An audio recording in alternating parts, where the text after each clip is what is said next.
Hi friends, welcome back to Godavari అమ్మాయి రుచులు. ఈరోజు ఒక లాంగ్ వీడియో పోస్ట్ చేద్దాం అనుకుంటున్నా. అదే గోదావరి స్టైల్ చేపల పులుసు, చేపల ఇగురు. ఈ వీడియోలో అయితే ఎలా ప్రిపేర్ చేసుకోవాలో మొత్తం అయితే ఉంటుంది, చూసి నేర్చేసుకోండి. నేనైతే ఈ వీడియోకి 50 మెంబర్స్ సబ్స్క్రైబర్స్ని అయితే ఎక్స్పెక్ట్ చేస్తున్నా. నేనైతే వీడియోని ఇంకా ల్యాక్ చేయకుండా ప్రాసెస్ స్టార్ట్ చేసేస్తున్నా. ఫస్ట్ అయితే ఫిష్ని మ్యారినేట్ చేసుకోవాలి కాబట్టి దానికి మసాలాను ప్రిపేర్ చేస్తున్నా. ఒక ప్లేట్లోకి 3 స్పూన్స్ కారం, హాఫ్ టేబుల్ స్పూన్ పసుపు, కొంచెం ఉప్పు, అలాగే కొంచెం ఆయిల్ వేసుకుని మొత్తం మిక్స్ చేసుకోవాలి. చేప ముక్కలను అయితే బయట నుంచి తీసుకొచ్చిన తర్వాత చాలా నీట్గా క్లీన్ చేసుకోవాలి, లేదంటే స్మెల్ అయితే వస్తుంది కర్రీ. క్లీనింగ్ ప్రాసెస్ అందరూ చాలా పెద్ద పని అనుకుంటారు, కానీ అందులో ఏమీ ఉండదు అంతగా. తెచ్చుకున్న చేప ముక్కల్లో 3 టేబుల్ స్పూన్ సాల్ట్ వేసుకుని బాగా కలుపుకొని ఒక రౌండ్ అయితే క్లీన్ చేసేయాలి. నెక్స్ట్ లెమన్ పిండుకుని దాంతో కూడా క్లీన్ చేసేసుకోవాలి. మసాలా మొత్తం బాగా కలుపుకున్న తర్వాత క్లీన్ చేసి పెట్టుకున్న చేప ముక్కను అయితే ఒక్కొక్కటిగా వేసుకుని బాగా కలుపుకుందాం.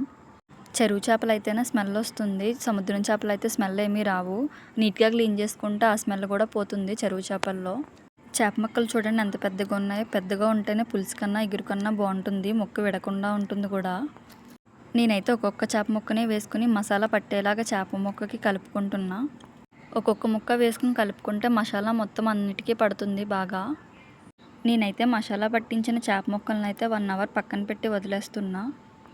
ఇలా మ్యారినేట్ చేసుకోవడం వల్ల అయితే చేప ముక్కకు మసాలా పట్టి చాలా బాగుంటుంది కర్రీ. ఇది మ్యారినేట్ అయ్యేలోపు అయితే కర్రీ మసాలాను ప్రిపేర్ చేసేసుకుందాం. దీనికి కావాల్సిన ఐటమ్స్ అయితే ఆనియన్స్, జీలకర్ర, ధనియాలు, గసగసాలు, అల్లం, వెల్లుల్లి, లవంగీలు, యాలకులు. ఇవన్నీ ఐటమ్స్ మిక్సీ జార్లో వేసుకుని పేస్ట్లా అయితే గ్రైండ్ చేసేసాను. నెక్స్ట్ టమాటో ముక్కలను కూడా వేసుకుని గ్రైండ్ చేసేసుకున్నాను. ఫస్ట్ అయితే నేను గోదావరి స్టైల్ చేపల ఇగురుని అయితే స్టార్ట్ చేస్తున్నా. స్టవ్ ఆన్ చేసుకుని ప్యాన్ పెట్టుకుని హీట్ అయిన తర్వాత ఆయిల్ వేసుకుంటున్నా. నేను చెప్పడం మర్చిపోయాను, పులుసుకి అయితే చింతపండును నానబెట్టేసుకోండి వాటర్లో. ఎంత పులుపు అయితే కావాలో అంత పులుపుకి తగ్గట్టు. ఫస్ట్ అయితే హీట్ అయిన ఆయిల్లో చిల్లీస్ కట్ చేయకుండా వేసుకుని మూత అయితే పెట్టేసుకుంటున్నా. ఇలా వేసుకుంటే కర్రీకి చాలా బాగుంటుంది. చిల్లీస్ 2 మినిట్స్ ఫ్రై అయిన తర్వాత ఇందాక గ్రైండ్ చేసి పెట్టుకున్నాం కదా ఆనియన్స్, జీలకర్ర, ధనియాలు, గసగసాలు, అల్లం, వెల్లుల్లి, లవంగీలు, యాలకులు, ఆ పేస్ట్ అయితే వేసుకుని కలుపుకుంటున్నా.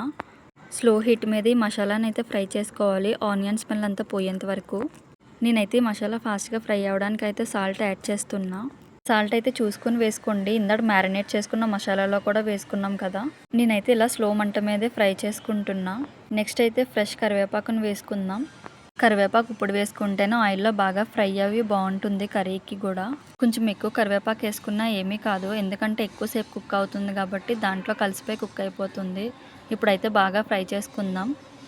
ఈ మసాలా కూడా స్మెల్ పోయిన తర్వాత ఇందాక గ్రైండ్ చేసి పెట్టుకున్న టమాటో ప్యూరీని కూడా వేసేసుకుంటున్నా ఈ కర్రీలో. నేనైతే ఇందాక గ్రైండ్ చేసుకున్న onion paste and tomato puree కొంచెం ఉంచుతున్నా, ఎందుకంటే చేపల పులుసులో కూడా ఇవే వేసుకుంటాం కాబట్టి. గ్రైండ్ చేసుకున్నప్పుడు అయితే జార్లో 2 కర్రీస్కి సరిపోయేలా మసాలాలు అలానే ఆనియన్స్ వేసుకుంటే సరిపోతుంది, రెండింటికి ఒకటే మసాలా వాడతాము. నేనైతే టమాటో ప్యూరీని కూడా వేసుకున్న తర్వాత బాగా కలుపుకుంటున్నా. ఇది కూడా స్మెల్ పోయేలాగా ఫ్రై చేసుకోవాలి. నెక్స్ట్ అయితే నేను ఇప్పటి నుంచి వేస్తున్నవన్నీ చూసుకొని వేసుకోండి, ఎందుకంటే మ్యారినేట్ చేసుకున్న మసాలాలో అన్నీ వేసేసుకున్నాం ముందే మనం. కొంచెం పసుపు వేసుకొని ఫ్రై అయిన తర్వాత 3 టేబుల్ స్పూన్ మళ్ళీ కారం వేస్తున్నా నేను. ఎక్కువ కారం వేసుకుంటున్నాం కదా, ఎక్కువ స్పైసీగా ఉంటుందని అనుకోకండి. నాన్ వెజ్ ఐటమ్స్కి ఏదైనా సరే కారం ఎక్కువగా ఉంటేనే స్మెల్ రాకుండా ఉండి టేస్ట్గా ఉంటాయి కర్రీస్. కారం కూడా స్మెల్ పోయేంత వరకు ఫ్రై చేసుకుని కావాల్సినంత వాటర్ని అయితే యాడ్ చేసుకుంటున్నా కర్రీలోకి. 1 గ్లాస్ వాటర్ యాడ్ చేసిన తర్వాత అయితే బాగా కలుపుకుంటున్నా.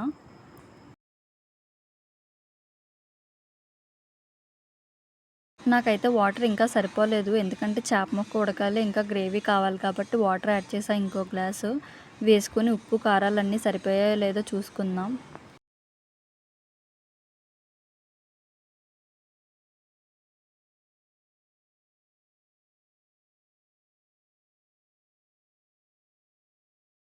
నాకైతే కారం ఓకే కానీ ఉప్పు అయితే సరిపోలేదు, అందుకే మళ్ళీ యాడ్ చేసుకుంటున్నా.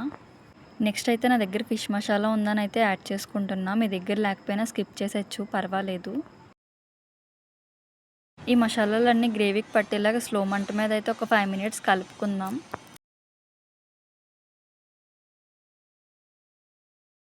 చేపలతో ఏ డిష్ ప్రిపేర్ చేసుకోవాలన్నా దానికి మెయిన్ ఇంగ్రీడియంట్ కొత్తిమీర. అలా గ్రేవీ కుక్ అవుతుండగా కొంచెం కొత్తిమీర అయితే యాడ్ చేసుకుంటున్నా. గ్రేవీ కూడా లైట్గా కుక్ అయిన తర్వాత ముందుగా మ్యారినేట్ చేసుకున్నాం కదా, అన్ని మసాలాలు వేసుకుని ఆ చేప ముక్కలను అయితే యాడ్ చేసుకుందాం ఆ గ్రేవీలో. నేనైతే ఇప్పుడు చేప ముక్కలను అయితే వేరుగా పెట్టేసుకున్నా. చేపల పులుసుకు వేరుగా, చేపల ఎగురుకు వేరుగా. వేరుగా ఏమీ లేదు, పులుసుని కొంచెం ఎక్కువ టైము, గ్రేవీని కొంచెం తక్కువ టైము కుక్ చేస్తాము. అందుకే పులుసులోకి బురకాయని తోక ముక్కని వేసుకుంటాం కాబట్టి ఎక్కువసేపు మరిగినా ఏమీ కాదు. ఇగురులోకి చేప మధ్యలో ముక్కను వేసుకుంటే బాగా కుక్ అయ్యి ఇరగకుండా అయితే ముక్కలు వస్తాయి. నేనైతే ఈ గ్రేవీలో ఒక్కొక్క ముక్కని స్లోగా వేసుకుంటున్నా. చేపలు కుక్ చేసుకున్నప్పుడు బౌల్లో కొంచెం స్పేస్ ఉంటే కలుపుకున్నప్పుడు చేప ముక్కలు ఇరగకుండా ఉంటాయి. నేనైతే స్లోగా కలుపుకుంటున్నా. చేప ముక్కల్ని గ్రేవీలో వేసుకున్న తర్వాత వెంటనే కలుపుకోవాలి, ఎందుకంటే వెంటనే కుక్ అవ్వవు కాబట్టి చేప ముక్క అనేది విరిగిపోకుండా ఉంటుంది. స్లో మంట మీద స్లోగానే కలుపుకోవాలి. ఈ గ్రేవీని అయితే ఒక 15 మినిట్స్ స్లో మంట మీద కుక్ చేసుకుంటే చేప గ్రేవీ కూడా చాలా బాగా కుక్ అయిపోతుంది. కర్రీ ఒక 98% కుక్ అయిపోయిన తర్వాత మళ్ళీ కొత్తిమీర యాడ్ చేస్తున్నా. నాకైతే ప్యాన్ మీద నుంచి క్యాప్ తీస్తుంటేనే స్మెల్ చాలా బాగా వస్తుంది. ఒక 2 మినిట్స్ కుక్ చేసుకుని దింపేసుకుంటే అయిపోతుంది చేపల ఇగురు. నెక్స్ట్ అయితే గోదావరి స్టైల్ చేపల పులుసుని అయితే పెట్టేసుకుందాం. దీనికి కూడా యాస్టీస్ చేపల ఇగురులానే కుక్ చేసేసుకోవాలి మొత్తం. ప్యాన్లో ఆయిల్ వేసుకుని హీట్ అయిన తర్వాత ఆనియన్స్ పేస్ట్ వేసుకుని ఫ్రై అయిన తర్వాత టమాటో ప్యూరీ వేసుకుని అది కూడా ఫ్రై చేసుకున్న తర్వాత పసుపు, కారం అన్నీ సేమ్ వేసేసుకోవాలి. జస్ట్ లాస్ట్లో వాటర్ యాడ్ చేసుకున్నాం కదా, దాని ప్లేస్లో ముందుగా నానబెట్టుకున్న చింతపండు పులుసుని అయితే వేసుకోవాలి, అంతే డిఫరెంట్. చెప్పా కదా ముందుగా నానబెట్టుకోమని చింతపండున. ఆ పులుసుని అయితే గ్రేవీలో వేసేసుకుంటున్నా. మనమైతే చేపల పులుసుకి ఎంత పులుపు ఉండాలనుకుంటున్నామో అంత పులుపు కలుపుకొని వేసుకోవాలి. మా సైడ్ ఎక్కువ పులుపు తింటాం కాబట్టి ఎక్కువ పులుపే వేసుకుంటున్నాను నేనైతే. నెక్స్ట్ ఆ పులుసులో మసాలా మొత్తం కలిసేలాగైతే కలుపుకుంటున్నా.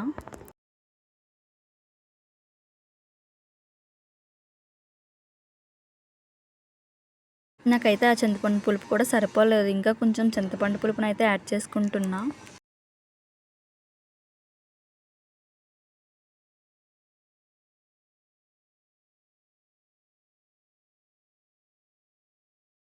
ఈ పులుసుని కూడా ఒక 5 మినిట్స్ స్లో మంట మీద అయితే కలుపుకుందాం. దీంట్లో కూడా అన్ని ఉప్పు కారాలు సరిపోయాయో లేదో చూసుకుని కొంచెం కొత్తిమీర అయితే యాడ్ చేసుకుంటున్నా. ఒకసారి అయితే ఫైనల్గా కొంచెం కలిపేసుకుందాం. నెక్స్ట్ అయితే చేపల పులుసు కోసం అని చేప ముక్కలను అయితే మ్యారినేట్ చేసుకుని పక్కన పెట్టుకున్నాం కదా, అది ఒక్కొక్కటి స్లోగా వేసుకుంటున్నా. చెప్పా కదా రెండింటికి కుకింగ్ ప్రాసెస్ సేమ్ ఉంటుందని. చేపల ఇగురికి అయితే వాటర్ వేసుకుంటాం, చేపల పులుసుకి అయితే ముందుగా నానబెట్టుకున్న చింతపండు నీళ్ళు వేసుకుంటాం. చూడండి నేనైతే చేప బుర్రను వేస్తున్నా చేపల పులుసుకి. ఇలాంటి చేప బుర్రలు తోక ముక్కలను వేసుకుంటే పులుసులో చాలా బాగా కుక్ అవుతుంది. అలానే చేప ముక్క అనేది కూడా ఇరిగిపోకుండా వస్తుంది. మొత్తం అన్ని ముక్కల్ని వేసేసుకుని లాస్ట్లో ఉన్న మసాలాను కూడా ఆ పులుసులోనైతే యాడ్ చేసేసుకోవాలి.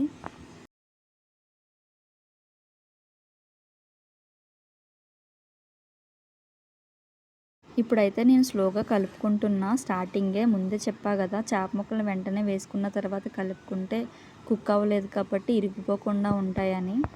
ఈ పులుసును అయితే 20 మినిట్స్ స్లో మంట మీద కుక్ చేసుకోవాలి. చూడండి ఆ పులుసు మీద అయితే ఆయిల్, కారం ఎలా తేలుతుందో అలా ఎక్కువగా వేసుకుంటేనే స్మెల్ అనేది ఉండదు, కర్రీ బాగా కుక్ అవుతుంది కూడా. నేనైతే ఇప్పుడు బౌల్ మీద క్యాప్ పెట్టుకొని కుక్ చేసేసుకుంటున్నా. ఫైనల్గా కొంచెం కొత్తిమీర వేసుకుని దింపేసుకుంటే గోదావరి స్టైల్ చేపల పులుసు రెడీ.